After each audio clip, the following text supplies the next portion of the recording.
ВМРО ДПМН ја обвини левица дека со кандидатурата на пратеникот Амар Мециновиќ за градоначалник на Скопје влегла во политички договор со СДСМ и ДУИ со цел да се спречи победа на Орце Ѓорѓиевски во првиот изборен круг. Јасно е дека кандидатурата на Амар Мециновиќ е дил на левица за помош на ДУИ и СДС, со математика Орце Ѓорѓиевски да не победи уште во првиот круг. Затоа левица не можеше да најде ниту еден друг кандидат и никој друг не се нафати за кандидат за градоначалник на Скопје, па затоа го кандидираа пратеникот Амар Мециновиќ, стои во соопштението на партијата.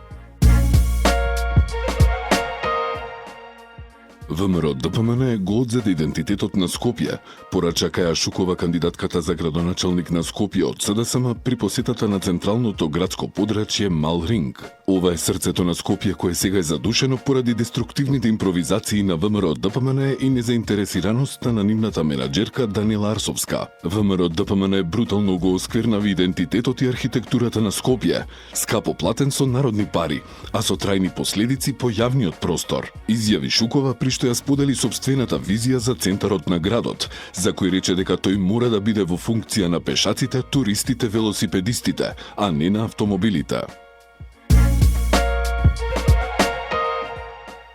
Горан Марковски, деканот на Градежниот факултет, денес беше промовиран како кандидат за градоначалник на Скопје од граѓанската платформа Независни заедно, која е составена од здруженијата Шанса за центар, Зелените за Газибаба и групација 389. Марковски истакна дека Скопје е во агонија и итно му е потребна визија ослободена од корупција, култура наместо популизам и стандарди наместо импровизации.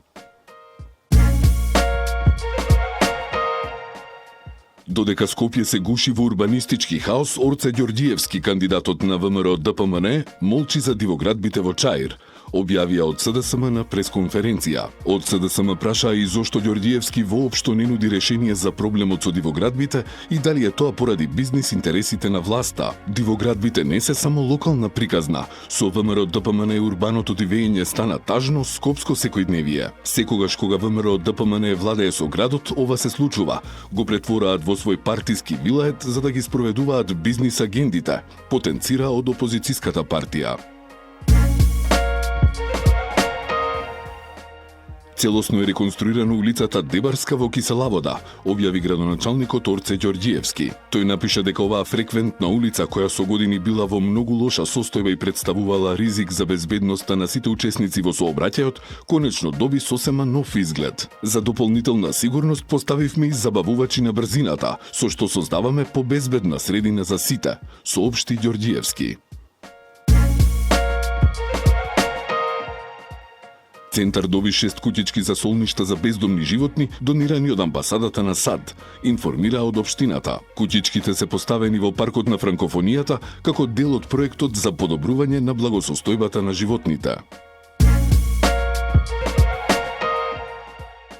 Средбите со моите сограѓани од ден во ден се помасовни. Со стотици карпошани од Жданец кои вечерва го исполнија плоштадчето, разменивме идеи и визии, напиша Сотир Лукровски, кандидат за градоначалник од ВМРО ДПМН. Тој напиша и дека е повеќе од сигурен оти ќе создадат зелена, хумана и безбедна општина.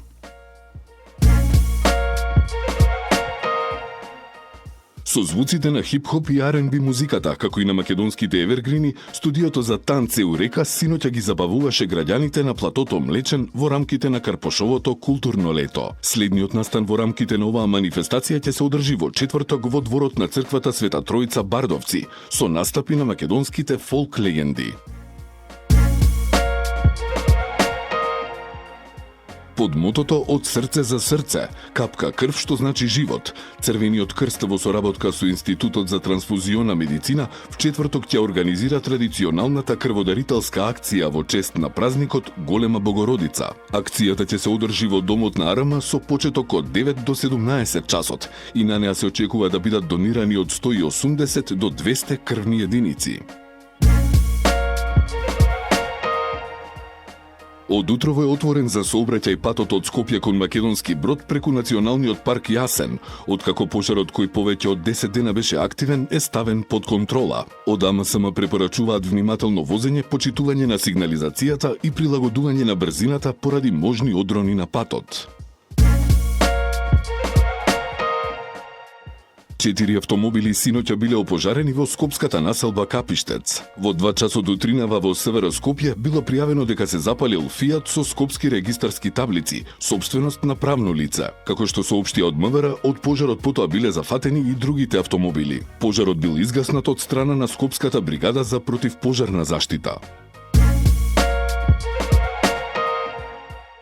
Одделот за внатрешна контрола, криминалистички истраги и професионални стандарди при МВР поднесе кривична пријава против полициски службеник со иницијали СС поради сомнеж за сторено кривично дело несовесно работење во службата. Според информациите од МВР на 12 август 2025 година, пријавениот полициски службеник кој работел на пасошка контрола во полициската станица за граничен премин меѓународен аеродром Скопје не извршил контрола врз патник кој се наоѓал на стоп листата на МВР со мерка АПСИ. Со неговото несовесно постапување, патникот успеал да влезе во државата.